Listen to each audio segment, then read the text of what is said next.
Buckingham Palace is probably the most famous building in London. It is the official residence of the Queen, and it serves Her Majesty as both a home and an office. The Royal Standard flies from the roof when the monarch is in residence, and the changing of the guard takes place in the palace forecourt on most days of the year. It is here that the Queen and other members of the royal family receive and entertain guests on ceremonial and official occasions.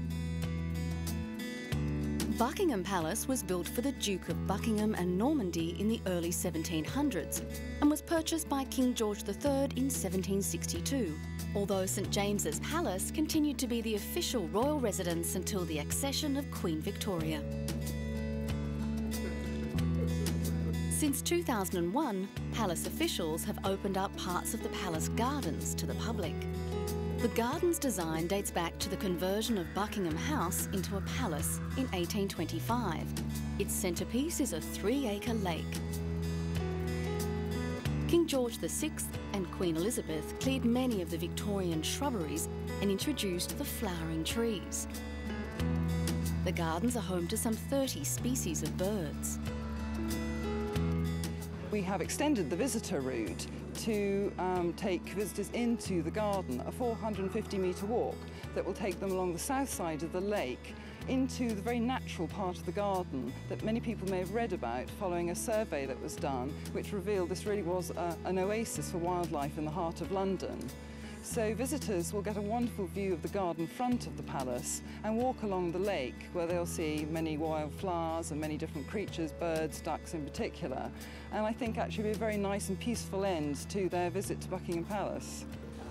The palace has a total of 19 state rooms, 52 royal and guest bedrooms, and 78 bathrooms. In addition to the wildlife, the gardens are home to 350 different types of wildflowers.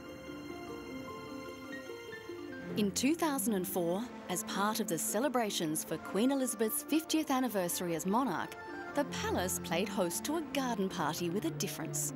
More than 500 children from 3 charities of which the Queen is patron were guests. The children arrived courtesy of London's taxi drivers. The Taxi Drivers Charity for Underprivileged Children is one of the many charities in which the Queen takes a special interest.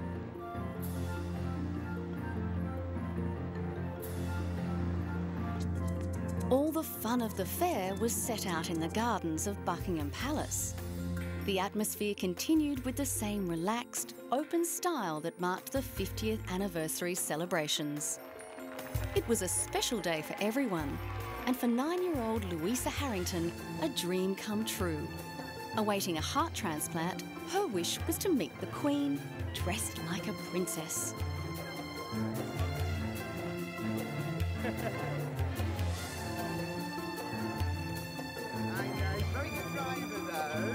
The Queen's escort of youthful fans grew as she and the Duke of Edinburgh toured the entertainments. Though the royal couple didn't try out the carousel, they did stay to watch the circus performers before continuing with their tour.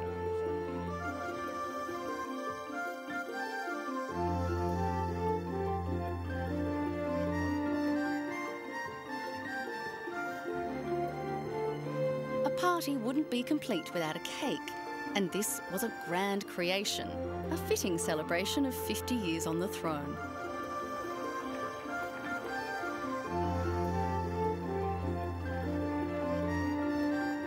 Garden parties at Buckingham Palace tend to be more formal affairs.